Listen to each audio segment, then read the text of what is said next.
The Revolutionary War between the 13 American colonies and the British Kingdom began in 1775.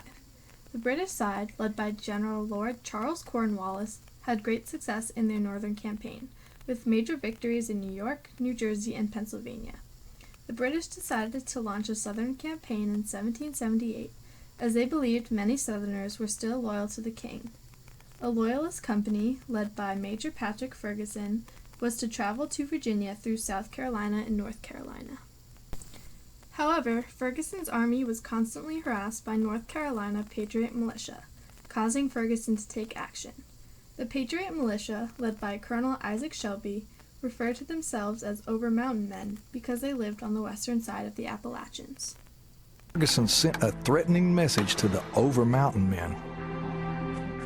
And that message said, "If you do not desist your opposition to the British arms, I shall march this army over the mountains, hang your leaders, and lay waste your country with fire and sword."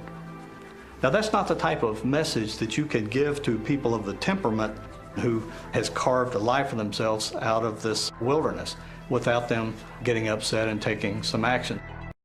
Colonel Shelby met with another local leader, John Sevier, and decided to form an army to attack the British.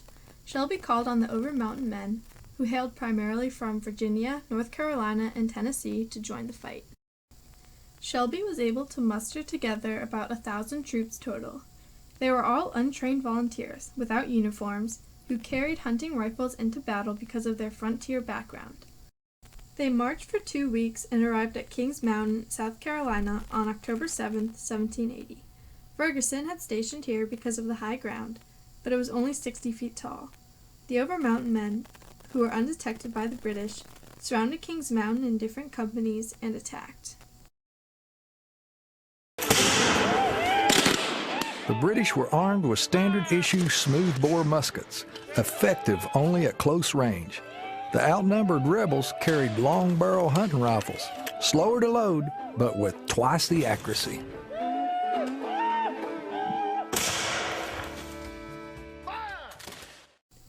The Overmountain men were forced to retreat 3 times, but were incredibly effective at long range with their rifles. They hid in trees and fought guerrilla style, which the British leader Ferguson was not accustomed to. He was used to military tactics that were designed for fighting on the open fields of Europe, and fighting in this Indian style, which is exactly what the Overmountain men were trying to do. This was a guerrilla style of fighting that he was unfamiliar with, and that probably led to his defeat. I got something for you, Steel!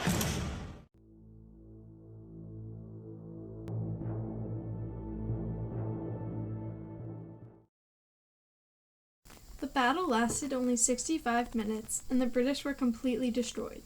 200 were killed, 162 were wounded, and 700 were taken prisoner. The Overmountain men had only 28 killed and 62 wounded. The Battle of Kings Mountain completely changed the tides of the war in favor of the Patriots.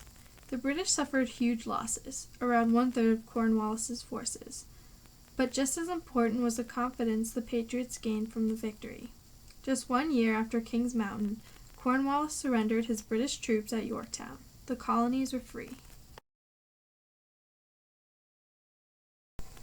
Although often overlooked in history books, the Overmountain men played a huge role in the outcome of the Revolutionary War. All of the soldiers and their leaders were native Appalachians. Without the contributions of these frontiermen from the mountains of Virginia, North Carolina, South Carolina, and Tennessee, the history of America could have been vastly different.